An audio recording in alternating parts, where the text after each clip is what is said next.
diz assim: digam-me vocês, os que querem estar sob a lei, será que vocês não ouvem o que a lei diz?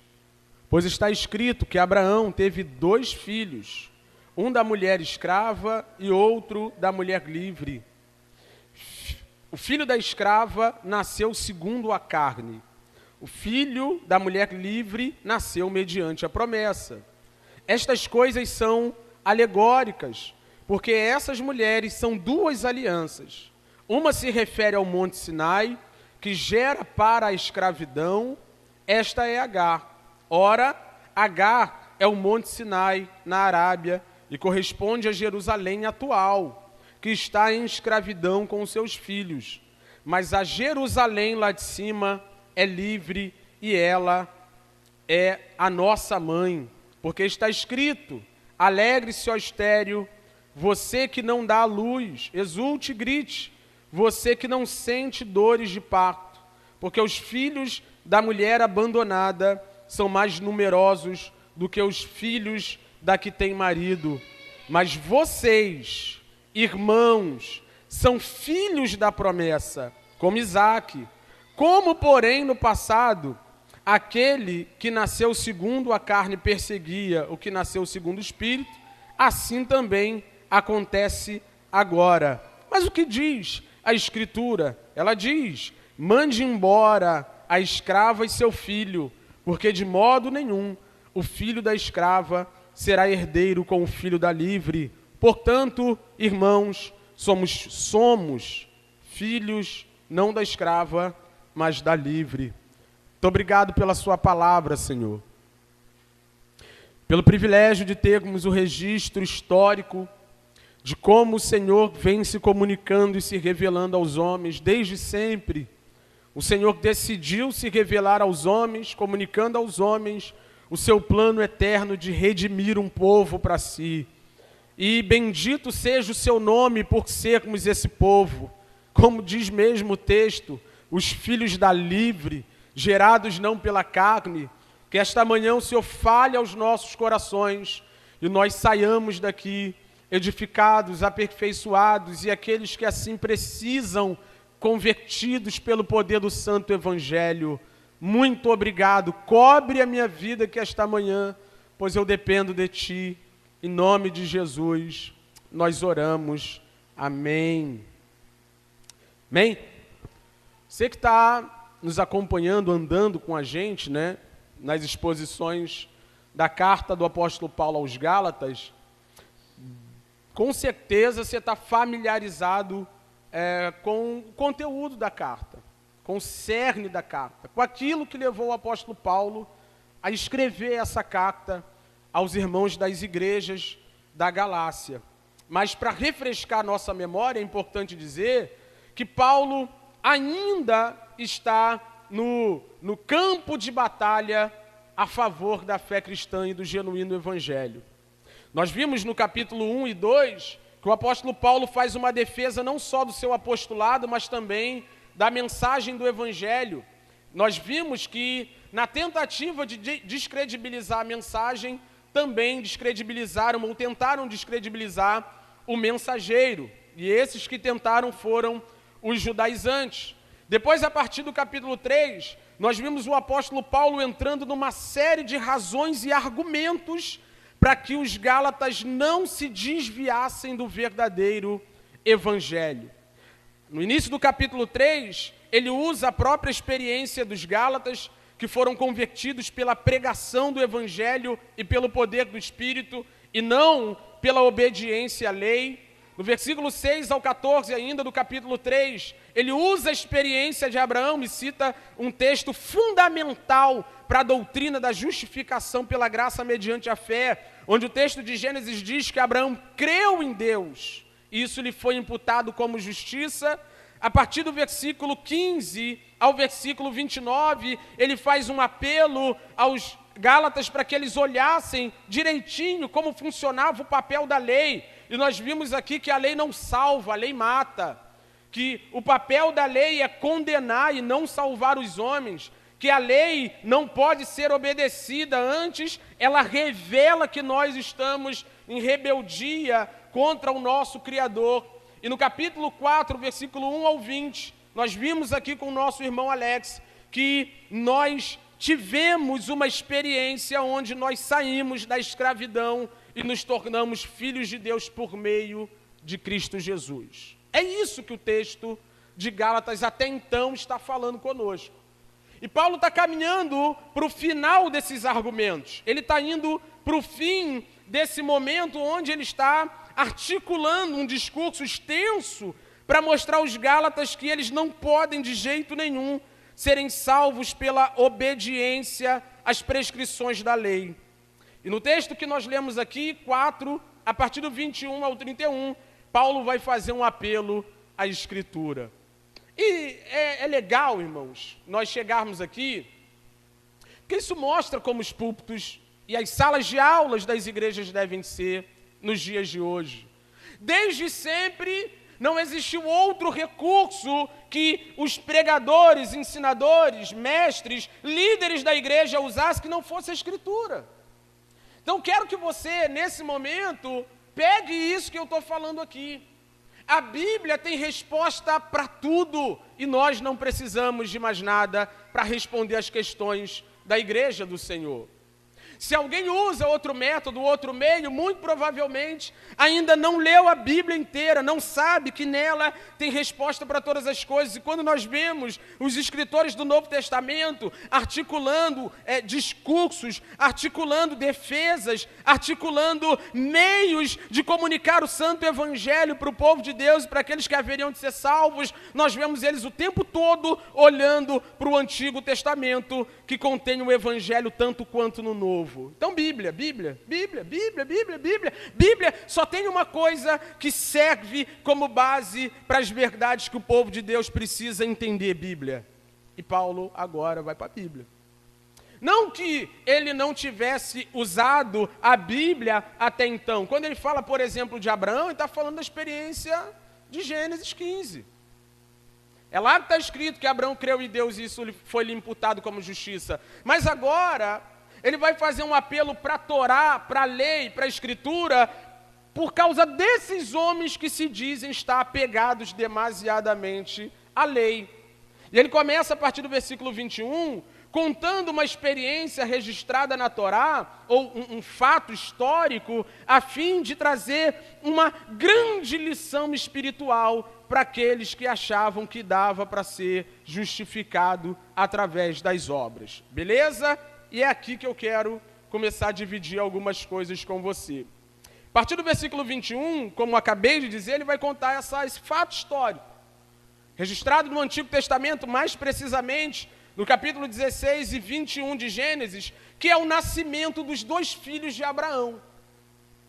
Paulo ele enxerga no nascimento de Ismael e de Isaque a estrutura que nos faz compreender como se dá a ideia de salvação pela promessa, pelo Espírito, e a rejeição quando a gente tenta ser herdeiro pela carne. Por meios naturais, por fórmulas naturais. É isso que ele vai contar para nós aqui. 21 ele diz: digam-me vocês, os que querem estar sob a lei. Ele está fazendo um apelo aos judaizantes. Já que vocês são bons de Bíblia mesmo, vocês são o povo da Torá, o povo da lei, eu quero que vocês me digam. Digam-me vocês que estão sob a lei. Será que vocês não ouvem o que a lei diz?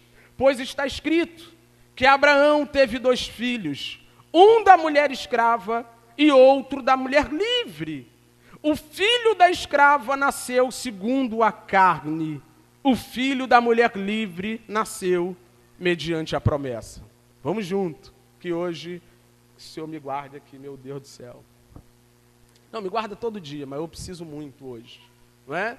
Perceba, ele está pegando uma história, fato histórico, e está mostrando para esse povo que diz que é filho de Abraão, que é descendente do grande patriarca, esse povo que entende de Torá, entende da lei, entende da Bíblia, que estava formada, né, naquele tempo que era só o Antigo Testamento. Ele está falando com esse povo e dizendo: vocês lembram que esse Abraão, que vocês dizem que é o pai de vocês, ele não teve um filho só, ele teve 2.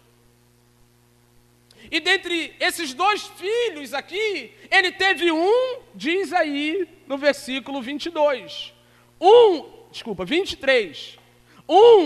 Segundo a carne.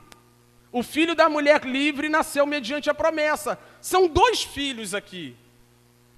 São 2 supostos herdeiros de Abraão aqui. E é isso que nos faz entender como a gente separa o salvo do não salvo. A gente consegue entender pelo nascimento dos 2 filhos de Abraão que existe um povo que está dentro do plano de Deus para a salvação e tem um povo que até é filho de Abraão, mas não está dentro do plano de Deus para a salvação. É isso que ele está contando para nós, é isso que ele está explicando para nós. E aqui tem uma fala, né, do apóstolo Paulo, que exemplifica isso de maneira muito clara. O primeiro, que é filho da escrava, ele nasceu segundo a carne. E o que isso significa?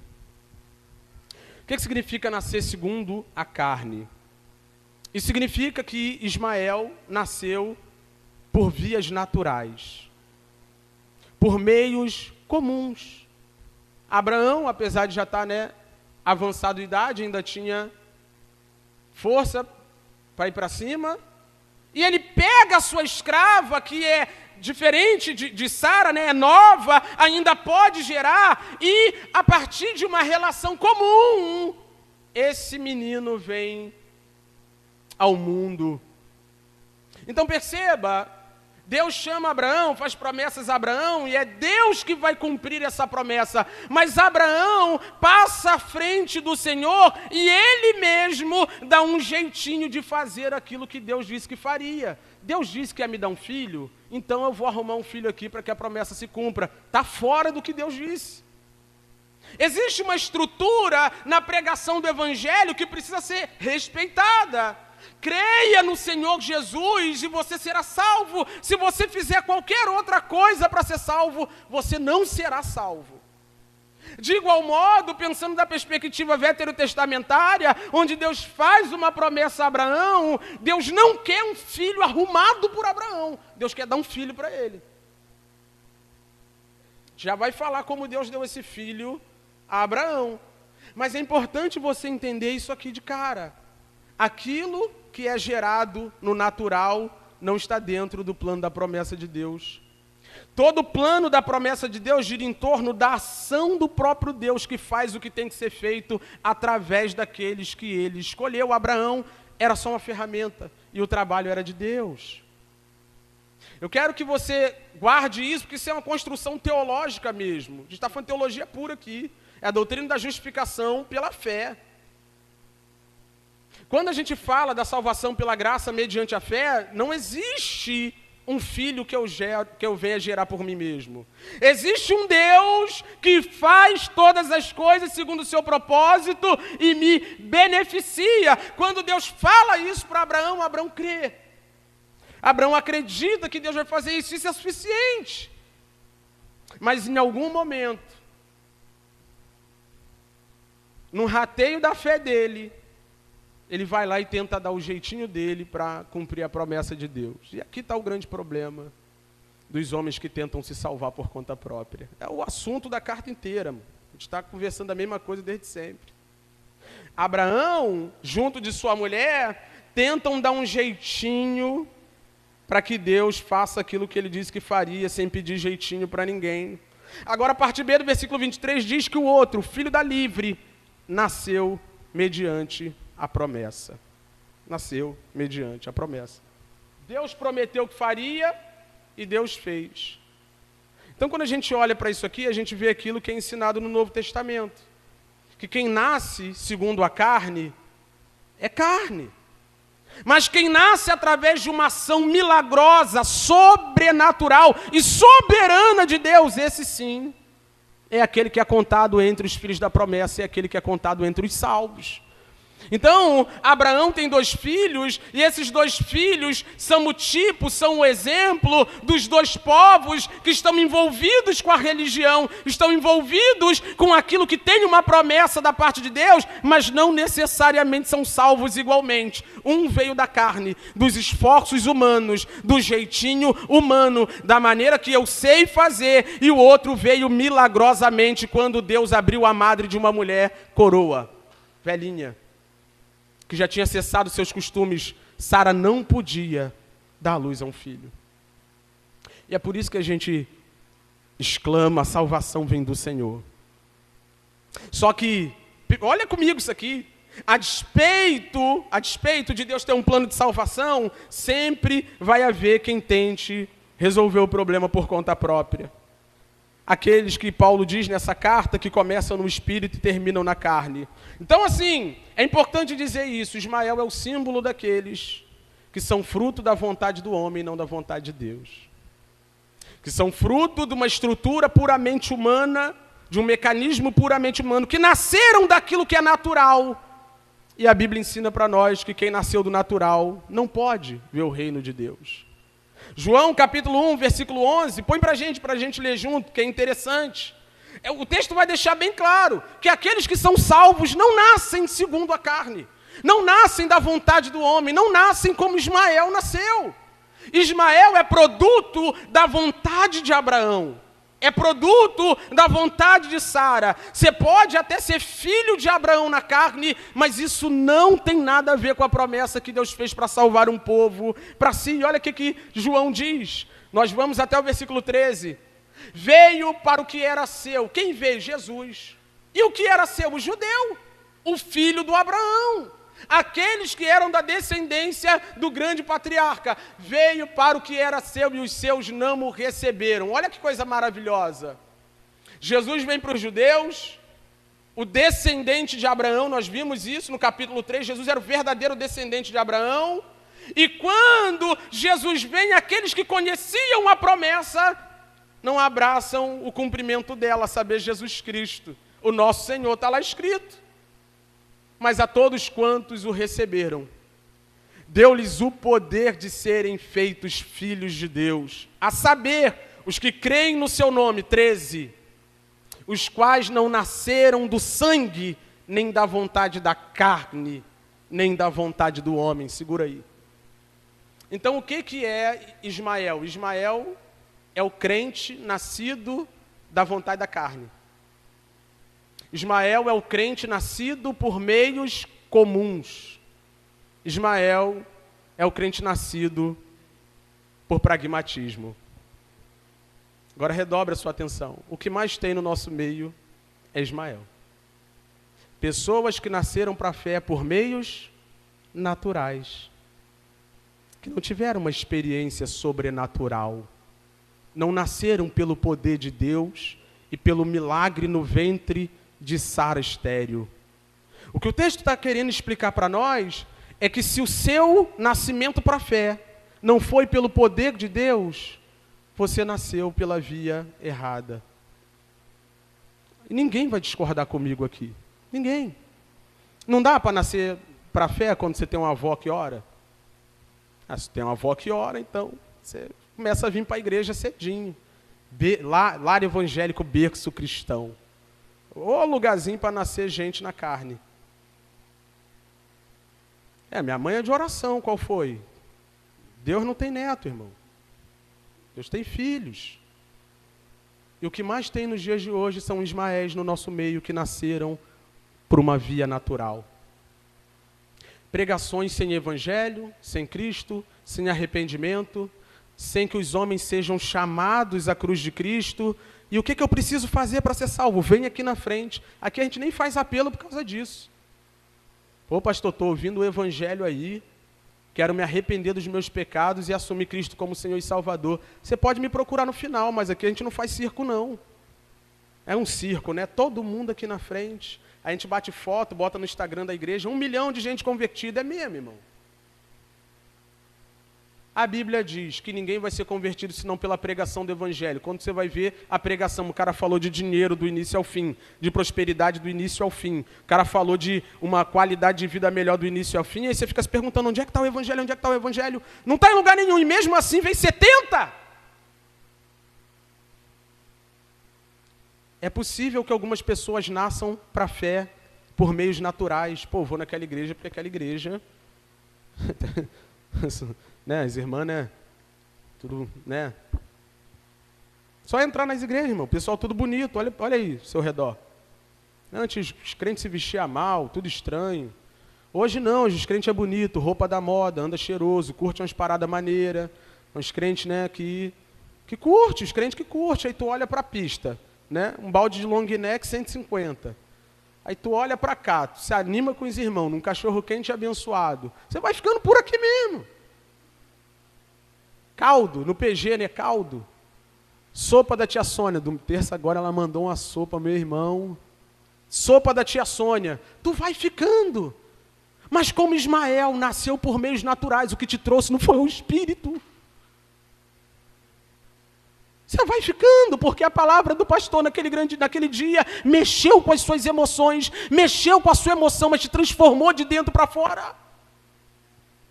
Ismael é esse cara que nasce pela força do nosso braço, pelo jeitinho de Abraão, pelo jeitinho de Sara, mas está reprovado diante de Deus. E o que mais tem no nosso meio é gente que nasceu para a fé, só não nasceu para Deus, está no nosso meio, mas não é dos nossos, não faz parte da família da fé, do povo que há de herdar a herança eterna. Irmão, terça-feira, né?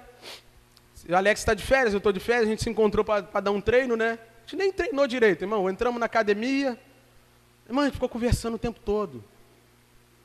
O tempo todo, batendo papo, entrava gente, saía gente, nego fazia 20 aparelhos, a gente estava no segundo. Porque nunca foi sobre treinar, foi sobre conversar, bater papo, trocar ideia. E a gente toda hora chegava à conclusão, meu irmão, o negócio está feio. A igreja está infestada de Ismaéis, de gente que nasceram pelo jeitinho que Abraão deu. Isso pode ser um monte de coisa, irmão. Pode ser um convite que alguém fez, mas não te chamou ao arrependimento. Pode ser os encontros sociais que a igreja tem promovido no dia de hoje. De repente tu veio porque estava duro, alguém falou que se tu ofertasse tu ia ficar rico, tu veio.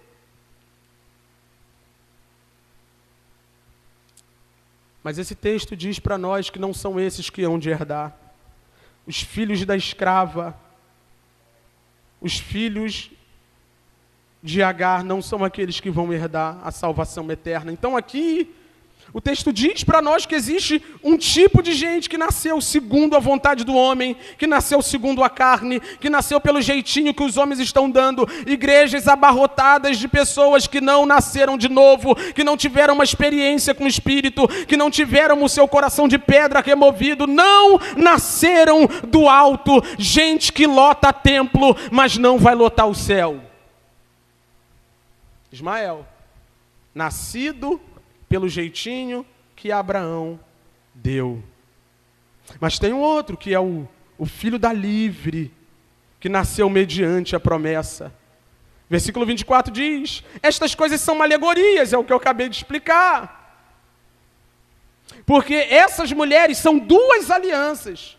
Uma se refere ao Monte Sinai, que gera para a escravidão, esta é Agar. Ora, Agar é o Monte Sinai na Arábia, que corresponde a Jerusalém atual, que está em escravidão com os seus filhos, mas a Jerusalém lá de cima é livre e ela é a nossa mãe. O que esse texto diz para nós? Que quando você olha para a história de Abraão e você vê Agar sendo uma escrava que gera Ismael, ela está gerando para a escravidão. E esse não é o papo da carta? Não é o papo da carta? O papo da carta é que os judaizantes queriam colocar os crentes debaixo do jugo da lei de novo. E Paulo está explicando, esse povo que foi gerado para viver na lei, foi gerado para a escravidão. Como o Almi pregou, como o Alex pregou, como eu venho pregando. Não existe como o homem se salvar pela lei, e através da lei só existe uma maldição. A maldição da escravidão da lei é o fato de que ela aponta os nossos pecados, mostrando que nenhum de nós pode ser salvo ou justificado pela lei. E aí, olha para mim. Olha para mim. Quando alguém nasce na carne, quando alguém nasce porque um pastor muito famoso, muito midiático nas redes sociais, né? Tem uma igreja muito bombada e alguém vai para lá por causa disso, depois aparece a escravidão. É natural. Aí fica aquele terror, né? Aquela pressão. Não vai participar dos voluntários, não. Se você não estiver envolvido com a igreja... Esses dias a gente estava conversando com alguém, não sei quem foi. Estava conversando com alguém, né? No mesmo dia, irmão, queimou meu liquidificador, quebrou meu liquidificador, né? E meu espremedor de laranja, né? No mesmo dia, minha sanduicheira caiu por terra. Aí eu olhei para a Ilana e falei, meu Deus, né? Aí estava conversando com alguém, não lembro quem. Alguém falou assim, pô, o devorador, né? Falei, não, irmão, meu espremedor tem 10 anos, ganhei no meu casamento. É só o tempo mesmo que deteriora as coisas, né? O liquidificador era novo, era um mundial lá, não recomendo. Se quiser, eu falo qual é. Mas a grande questão, né, é que você fica preso a essas paradas, né? Não vai na célula não, irmão? Não vai no PG não? Olha lá, irmão. Olha de onde Deus te tirou, hein? Olha como Deus fez a obra na sua vida, hein? E aquele jugo vai caindo sobre o seu ombro e você vai ficando escravo ao que o líder quer que você faça. Quando você é gerado na carne, pela vontade do líder você se torna um escravo. Do líder você se torna um servo. E o evangelho vem na contramão disso tudo, dizendo que você não precisa fazer, alguém já fez o que precisava ser feito no seu lugar.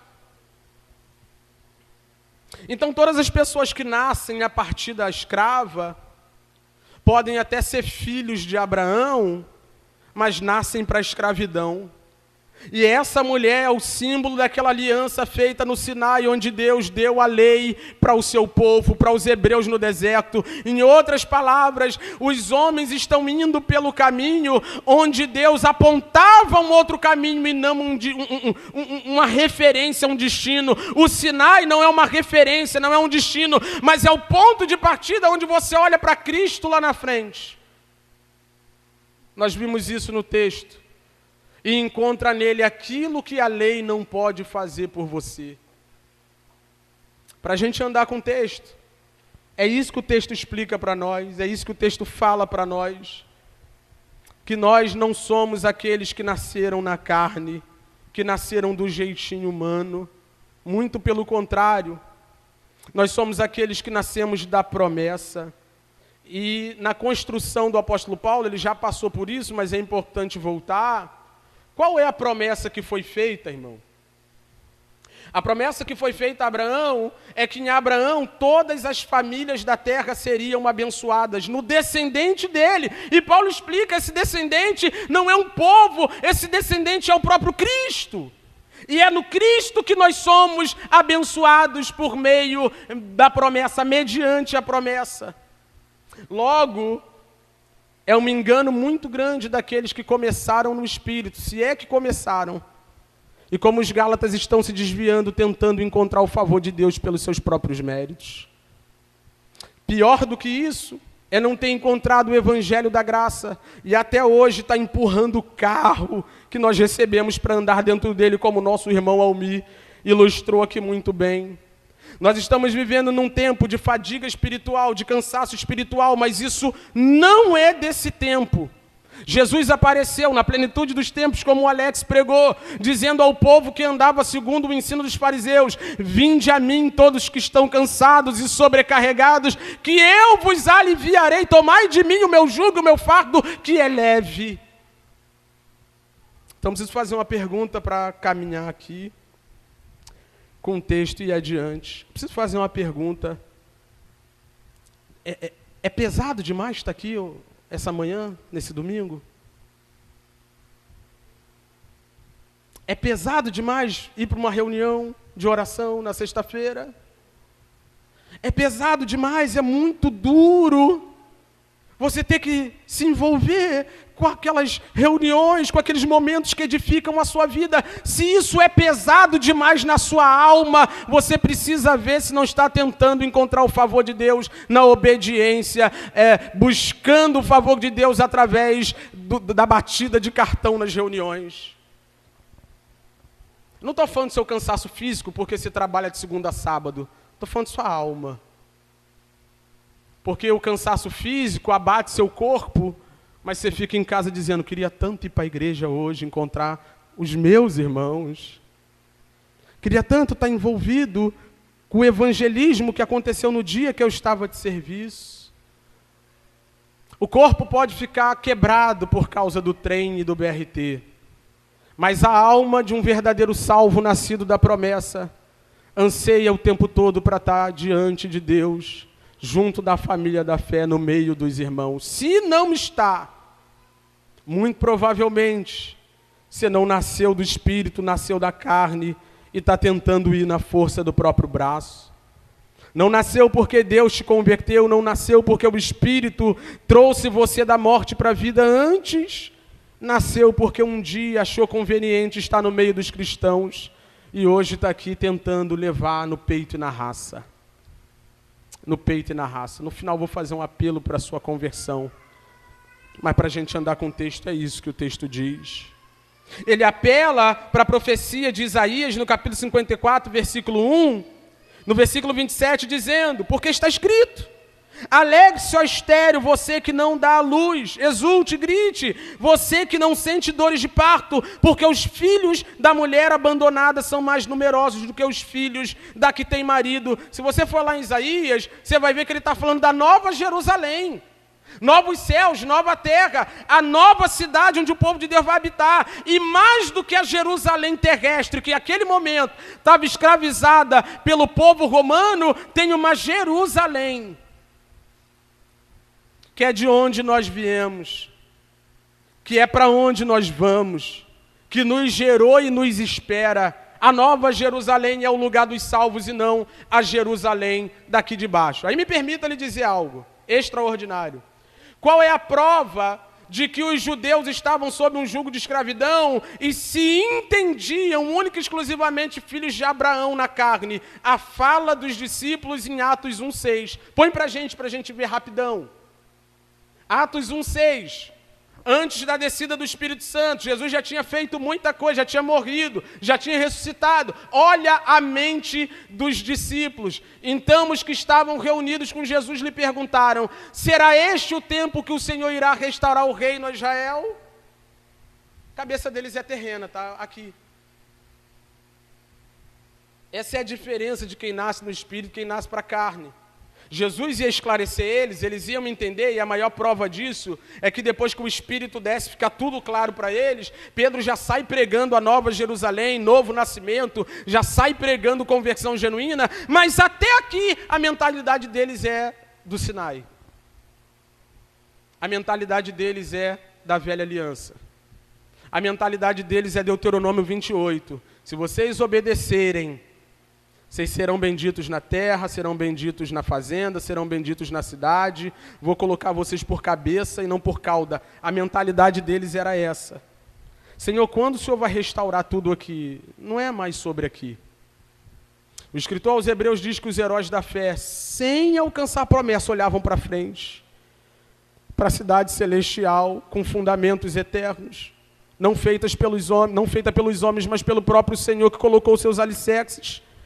Em outras palavras, aqueles que são filhos da Jerusalém eterna já entenderam que nossa vida não está pautada no aqui e agora. Não tentam conquistar o favor de Deus para serem abençoados no presente. Não ficam em todo momento apegados à lei, a fim de que Deus olhe para eles e lhes recompense, lhes restaurando a sua terra terrena. Terrena. Então ele diz, vocês são filhos da Jerusalém eterna, daquela lá de cima. Vocês precisam entender que vocês não são filhos da escrava, 28. Mas vocês, irmãos, são filhos da promessa, como Isaac. Deixa eu voltar para esse ponto. Como que Ismael nasceu? Nasceu da vontade de Abraão e Sara. Sara peca contra seu marido, dá uma outra mulher para o seu marido, e o seu marido se deita com uma outra mulher, violando o princípio da monogamia do casamento, e tem um filho fora da promessa. Mas Isaac não. Isaac não. Isaac nasce pelo poder do Espírito de Deus. Como Isaac, um crente só nasce pelo poder do Espírito de Deus. Põe para a gente, por favor, Rodrigo, João 3,5, para a gente entender do que o texto está falando para nós. Jesus respondeu, em verdade lhe digo, quem não nascer da água e do Espírito não pode entrar no reino de Deus. Pode continuar, nós vamos até o 6. O que é nascido da carne é carne. O que é nascido do Espírito... Irmão, se você nasceu para a fé pela carne, corre um sério risco de você vir para cá todo domingo e parar no inferno no final de sua vida. E aí você vai ficar tentando me conquistar. Eu nem... Vocês já me conhecem, né? Eu não dou cargo para ninguém. É a igreja aí, né? Tem nada para te dar, duro igual um coco. O dinheiro das férias já acabou. Tem nada para te dar. Ai, pastor, vou lá na tua casa levar um negócio. Se quiser levar, leva, mas eu não tenho cargo para dar para ninguém, não, irmão. A igreja está aí para servir, para amar, para... Se enrola aí. Mas se você está na carne, irmão, lamento te dizer, você vai para o inferno. Sendo filho de Abraão, de que perspectiva? Da perspectiva natural. Você pode ser puramente um religioso. Não, eu sou da tribo dos batistas. Sou da tribo dos presbiterianos, sou da tribo dos assembleianos. Irmão, o que mais vai ter presbiteriano no inferno? O que mais vai ter assembleiano no inferno? O que mais vai ter congregacional no inferno? Somista no inferno. A gente é batista, né? Quando você olha para a estrutura da igreja, a gente é tipo batista. Mas como não tem batista no nome, é somista. Somista vai para o inferno. A não ser que o Espírito de Deus faça uma obra no seu coração, a não ser que Deus trabalhe soberanamente, de maneira sobrenatural em você, e você nasça de novo. É por isso que eu digo, irmão, você tem certeza da sua salvação? Você tem certeza que naquele dia que você foi lá na frente chorando, o Espírito de Deus te fez nascer de novo? Quais são os frutos da sua vida? Daqui a 2 semanas nós vamos falar o que é fruto de salvo e o que não é. Está no capítulo 5. Quais são os frutos da sua vida? Quais são os anseios da sua alma? Para onde você tem olhado? O que você tem pedido ao Senhor?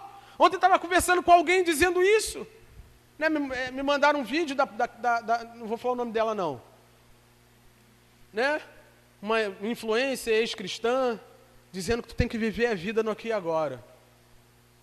Que a vida tem que ser vivida. E ela botou uma frase filosófica no meio do discurso, impactante. Qual era a frase? A frase esqueci. Vou parafrasear, né? Que a vida vivida é um meio de você se distrair em relação ao fato de que um dia você vai morrer. Em outras palavras, já vai morrer mesmo? Vai vivendo. Vai vivendo. Só que Paulo explicou isso, 1 Coríntios capítulo 15. Paulo diz que aqueles que não acreditam na vida eterna, na ressurreição, têm que fazer isso mesmo. Se não há ressurreição, comamos e bebamos. Por quê? Porque amanhã morreremos. Então não faço questão nenhuma de que alguém que não nasceu do Espírito esteja aqui. A não ser que seja para ouvir a pregação do Evangelho e se arrependa. Wesley, no hall de membros, o que você quer? Eu quero crente.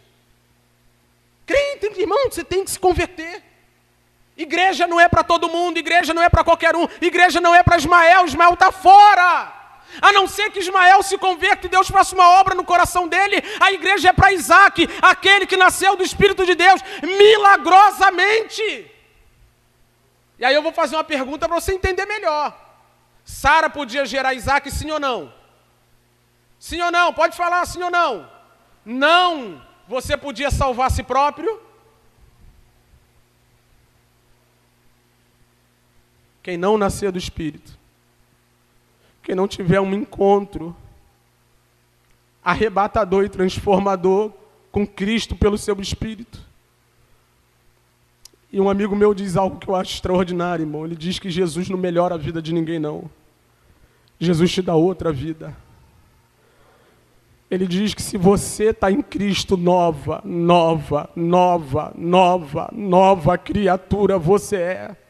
É por isso que é inadmissível alguém se dizer cristão e viver a mesma vida. Alguém disse um dia, irmão, quando alguém chega perto de mim e diz que é salvo e vive a mesma vida, tem os mesmos anseios, tem os mesmos desejos, eu pergunto, Deus te salvou de quê?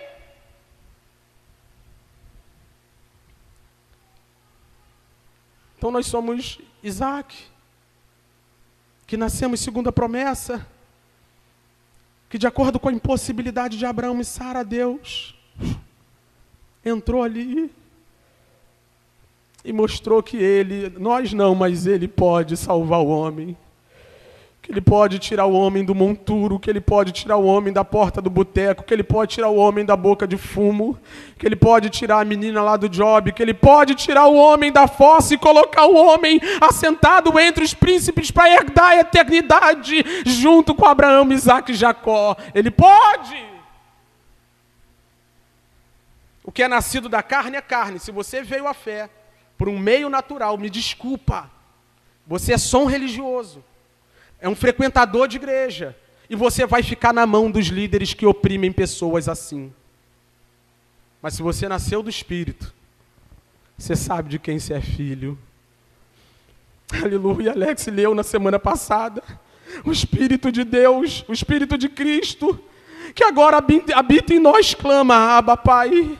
Você era órfão, se tornou filho, você estava perdido, ele te achou, você estava morto e ele te reviveu. Você sabe para onde ele te levou, de acordo com Paulo aos Colossenses, ele te tirou das trevas e te colocou na luz, tirou do império das trevas e te colocou no reino do seu Filho amado. É isso que nós somos. Versículo 28, mas vocês, irmãos, são filhos da promessa como Isaac. Como Isaac. O Isaac, você nasceu por um milagre. Você nasceu por intervenção divina. Se Deus não entrasse, você ia continuar cachaceiro, mentiroso, brigão, rinchoso. Você ia continuar na carne. Você ia continuar amando mais as trevas do que a luz. Você ia continuar amando mais as coisas dessa vida do que clamando Maranata. Apocalipse diz que o Espírito e a noiva verdadeira, eles reproduzem a mesma voz. O Espírito e a noiva dizem, vem. E tem um povo no nosso meio, irmão, cara de crente, Bíblia de crente, frequenta igreja igual crente, que não diz vem, diz para Jesus, fica, que eu ainda tenho que conquistar uns negócios aqui. Ainda não casei, ainda não comprei, ainda não formei, ainda não passei. E fica aí, segura mais um pouco, não volta agora não. Enquanto os heróis da fé, enquanto os crentes olham para a cidade santa, a Jerusalém que vem do céu e clamam.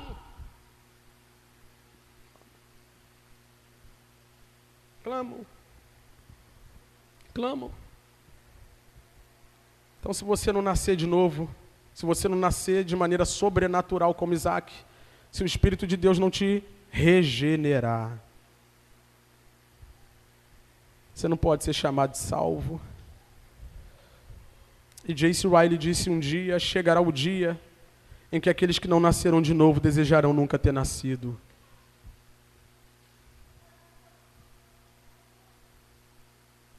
Irmão, tem que te dizer um negócio. Me cobre, Senhor. Isso aqui tudo, sabe? Sabe que eu estava conversando com o Alex nessa terça-feira? Eu falei, caraca, varão. Cara, tá me dando uma angústia, uma agonia, e eu tenho que guardar meu coração o tempo todo, porque eu não suporto. Ver que a gente está construindo o prédio, botou rebaixamento e tal, as reuniões vazias, isso me atribula. Isso me deixa atribulado.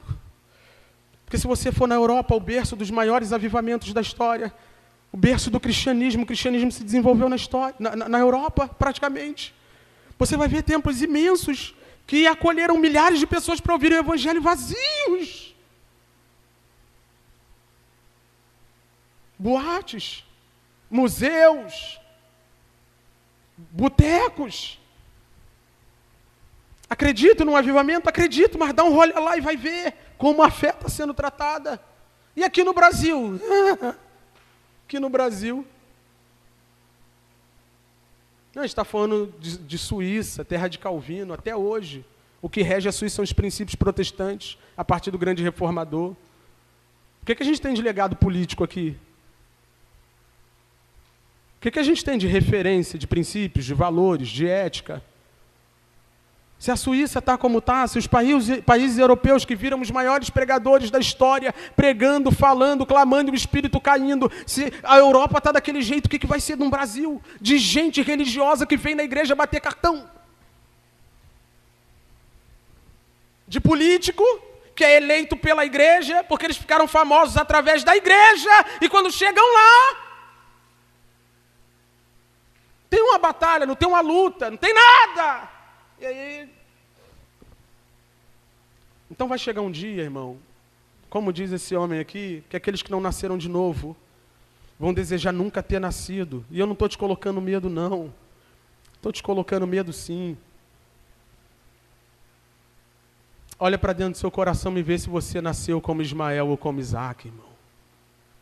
Faz um check-up, dá uma olhada no espelho. Pergunte para si mesmo, bicho, tu é crente? Tu nasceu de novo? Seus anseios mudaram? Suas afeições mudaram? Sua mente mudou, seu coração mudou, sua percepção de mundo mudou, seus olhos se abriram, seus ouvidos se abriram? O que você mais ama nessa vida? O que você mais anseia nessa vida? A gente precisa, irmão, para ontem, fazer uma autoanálise. Ou nós somos Ismaéis escravos tentando conquistar o favor de Deus através da obediência à lei, ou nós somos Isaques que herdam só por sermos filhos a partir daquele que assim nos tornou. 29. Como, porém, no passado, aquele que nasceu segundo a carne perseguia o que nasceu segundo o Espírito, e aqui é a primeira menção sobre regeneração pelo Espírito do Antigo Testamento na Bíblia. Que texto maravilhoso. Assim também acontece agora. De que Paulo está falando? Paulo está falando que é natural que os judaizantes persigam os verdadeiros cristãos, porque desde sempre o religioso persegue o verdadeiro crente. O religioso tem um problema quando a gente vai à praia. O religioso tem um problema quando a gente faz uma tatuagem. O religioso tem um problema quando a gente toma uma taça de vinho sem se embriagar. O religioso tem problema com isso tudo. Por quê? Porque ele está escravo. Preso aos rudimentos do mundo. Aquilo que foi estabelecido no passado por um fim. Só que a verdade é uma só. Não vem pagar de crente liberal porque bebe vinho e faz tatuagem sem comparecer na mesa do Pai, não. É muito bom bater no Ismael, mas o Isaac é filho. Anda com seu pai. Anda cuidando das ovelhas do seu pai. Se envolve naquilo que seu pai está fazendo. Então há uma perseguição desde sempre. Aqueles que não nasceram de novo, aqueles que nasceram na vontade da carne, perseguem os que nasceram de novo. Os que entendem o que é viver pela fé. Aqueles que entendem o que é vir para a igreja pela fé. Aqueles que entendem o que é num pequeno grupo pela fé. Não é porque o pastor mandou. Não é porque, o pastor vai ficar irado comigo. Não, não fico irado nem. Eu amo vocês. Né? Só em momentos oportunos assim que a gente fala um pouquinho mais grosso, mas por amor também, amor. Amor, amo vocês. Senão nem falava nada e deixava você acabar. Amor, né? Irmão, nunca vou brigar com ninguém porque a pessoa não foi numa reunião da igreja. Eu só vou dizer para você que o único que perde é você. Que isso não condiz com a identidade daqueles que são filhos. Mas o que diz a Escritura? Ela diz, mande embora. Põe o 30 lá para a gente ver. Olha só que pesado, irmão. Mas o que diz a Escritura? Ela diz, mande embora. Isso aqui foi Abraão que falou para Sara. Mande embora a escrava e seu filho, porque de modo nenhum o filho da escrava será herdeiro com o filho da mulher. Lembra das palavras de Jesus naquele grande dia, segundo ele próprio, no sermão profético do capítulo 25 de Mateus? Vai chegar um dia que vai estar os filhos da escrava e os filhos da livre, um do lado do outro. E para os filhos da livre, Jesus vai dizer, vinde benditos do meu Pai, entrai no gozo do seu Senhor, entrai na herança. entrai na herança. Mas ele vai dizer para os filhos daquela que é escrava: apartai de mim, porque eu não conheço vocês. Então, se você nasceu para a escravidão, você não vai herdar a herança, porque escravo não tem herança na casa do pai. Quem tem herança na casa do pai? Aqueles que são filhos legítimos, filhos da promessa, nascidos pelo poder do Espírito, nascidos por uma obra soberana, como Isaac, de maneira sobrenatural, saíram do ventre da Nova Jerusalém. Portanto, irmãos, e aqui a gente encerra, somos filhos da escrava. Não somos filhos da escrava, mas da livre. Isso é uma afirmação. Eu não acredito que um crente possa ser e não ser uma coisa ao mesmo tempo. Eu acredito nessa afirmação: ou você é filho da livre, ou você não é filho da livre. E a gente precisa se perguntar aqui, agora, nesse momento: para que eu nasci, irmão? Nasci para a graça e para a fé, ou eu nasci para a lei?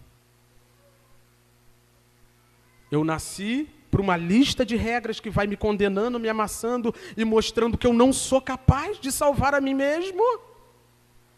Ou eu nasci para confiar naquele que honra com a sua promessa e que enviou o seu Filho unigênito para que através da morte dele nós fôssemos tornados todos herdeiros da herança eterna? Nós somos filhos da Jerusalém de cima. Nós somos filhos da Jerusalém eterna, da Jerusalém espiritual. E eu quero ler um último texto para a gente encerrar. Hebreus, capítulo 12, versículo 18 ao 24. Ora, vocês não chegaram ao fogo palpável e aceso, escuridão e trevas, a tempestade. Segura aí, Rodrigo. O que é isso aqui? Se você ler o contexto, ele vai deixar bem claro, que a exemplo de Esaú, tem muita gente que negocia o seu direito de primogenitura. E nós não podemos cair nesse laço. Os crentes em Cristo Jesus não podem negociar a sua herança, não podem negociar a sua primogenitura, não podem negociar aquilo que receberam graciosamente de seu pai. E ele começa a explicar por quê. Ora, vocês não chegaram ao fogo palpável. Que fogo é esse? Aquele fogo do Sinai. Lembra quando Deus promulgou a lei? Quando Deus chamou em Êxodo capítulo 19 o povo para começar a dar a sua lei, e o monte começa a fumegar, a nuvem da glória de Deus desce no monte e o monte começa a sacudir, estremecendo e pegando fogo? É daí que vem aquela música, né? Eu vou subir ao monte, de que muitos desistirão. Posso entrar no louvor da igreja, ficou claro. Então ele está dizendo, ó, vocês, está falando de você que é crente, está falando de mim, vocês não chegaram ao fogo palpável, ou seja, vocês não estavam lá quando Deus fez uma aliança através das leis que ele promulgou, vocês não estavam lá, vocês não chegaram lá. Versículo 19, ao toque da trombeta e ao som das palavras tais, que aqueles que ouviram isso pediram que não lhe fosse dito mais nada. Era tão aterrorizante Deus falando a sua lei, que o povo tapava os ouvidos e dizia, não fale mais a nós. 20, pois já não suportavam o que lhes era ordenado, até um animal se tocar o monte será apedrejado. Na verdade, o espetáculo era tão terrível que Moisés disse, estou apavorado e trêmulo. Pelo contrário, vocês não são o povo da lei. Vocês não estão debaixo daquela opressão exercida pela lei, que vocês deveriam obedecer e submeter para se manterem vivos. Vocês não. Vocês chegaram ao Monte Sião. E à cidade do Deus vivo, a Jerusalém celestial. E a milhares de anjos, vocês chegaram a uma assembleia festiva. Irmão, estava dando essa aula hoje, né, Nath? A igreja de Jesus está espalhada pelo mundo e pela história. E um dia a gente vai estar numa assembleia festiva, todo mundo junto, todo mundo reunido, na Nova Jerusalém, na cidade do Deus vivo. Nós estaremos lá, em outras palavras, nós estaremos diante de Deus em novos céus e nova terra, num gozo terrível, num gozo tremendo, numa alegria indizível, nós estaremos lá. Mas a pergunta que fica aqui é: quem é aqui que conquistou esse direito por conta própria? Quem de vocês aqui obedeceu à lei, de modo que pudesse entrar na presença do Deus vivo, reivindicar esse direito e dizer: eu vou ficar aqui, porque eu tenho o direito de ficar aqui? Ninguém. Não há nenhum homem, não há nenhuma mulher que tenha entrado nesse contexto aqui por conta própria. Segue, Rodrigo. A igreja dos primogênitos, arrolados nos céus, vocês chegaram a Deus, o juiz de todos, e aos espíritos dos justos aperfeiçoados, e a Jesus, o mediador de uma nova aliança, e ao sangue da aspersão, que fala melhor do que o sangue de Abel. Está aqui. Não foi por causa do meu sangue, não foi por causa do seu sangue, não foi por causa da minha obediência à lei, não foi por causa da sua obediência à lei, foi porque alguém obedeceu toda a lei no meu e no seu lugar. Mas não só obedeceu a lei no meu e no seu lugar, mas também pagou o preço pelo meu e seu pecado. O sangue de Jesus foi derramado.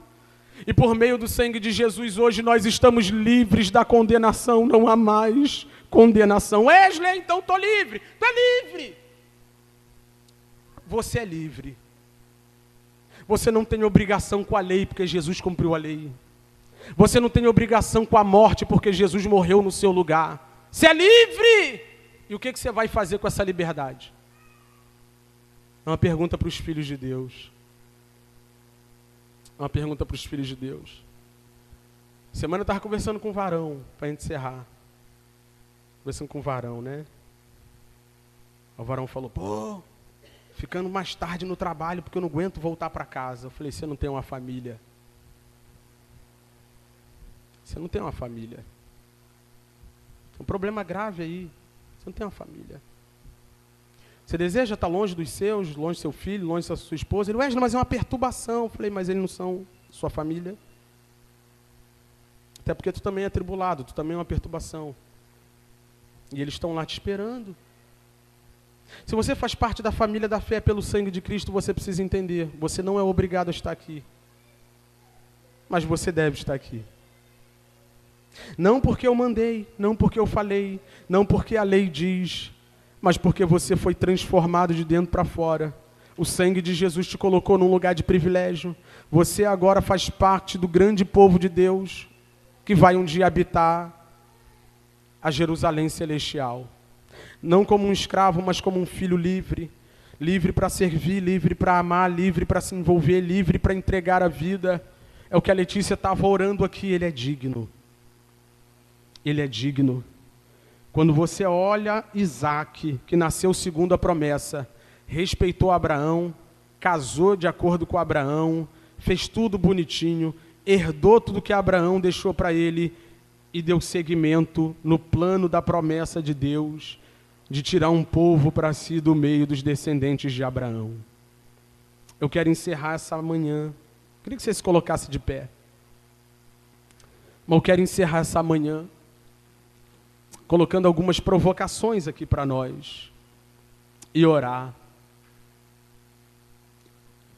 Quero orar. Primeira provocação que eu queria colocar aqui diante de nós é a seguinte: você nasceu da carne ou do espírito, irmão? Eu quero que você pense nisso. Você está correndo risco se você não nasceu do espírito. O evangelho tem sido pregado, o evangelho tem sido falado, nós temos constantemente conclamado os homens ao arrependimento. Mas eu quero que você responda para si mesmo, olhe para dentro de si e responda para si próprio. Irmão, você nasceu do espírito ou da carne? O seu terreno é daqui, é o aqui e agora, ou o seu terreno é para cidade celestial? Eu não estou falando de comprar terreno do céu por meio de oferta, hein? Estou falando de ter um lugar. Jesus disse aos seus discípulos: não turbeis o vosso coração. Eu vou preparar um lugar para vocês, irmão. Onde está o seu lugar? Quem nasceu na carne, tem lugar nessa terra, tem lugar nas coisas da terra, tem lugar nessa vida. Mas quem nasceu do Espírito, irmão, como Isaac, precisa comunicar isso por meio da vida que vive. Vou te perguntar novamente, para ficar aí no seu coraçãozinho. Você nasceu da carne, você nasceu do Espírito. Irmão, você nasceu da mulher livre, para viver livre, ou você nasceu escravo? Escravo de preceitos, escravo de mandamentos de pastores. Você sabia que tem um fenômeno nessa igreja extraordinário? Sabe qual é o fenômeno dessa igreja?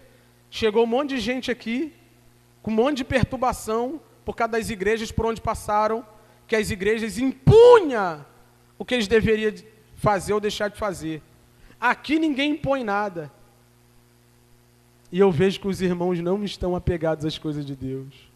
Aí como pastor eu preciso pensar, será que a culpa era da igreja mesmo? Eu vou perguntar de novo. Você nasceu da livre, para ser livre e viver para o propósito, para a promessa? Ou você é um escravo, nascido escravo, e você só funciona debaixo de chibata? Você só funciona se mandar, você só funciona se pedir, você só funciona se obrigar. Não, só funciona se o pastor for lá na minha casa. Não vou.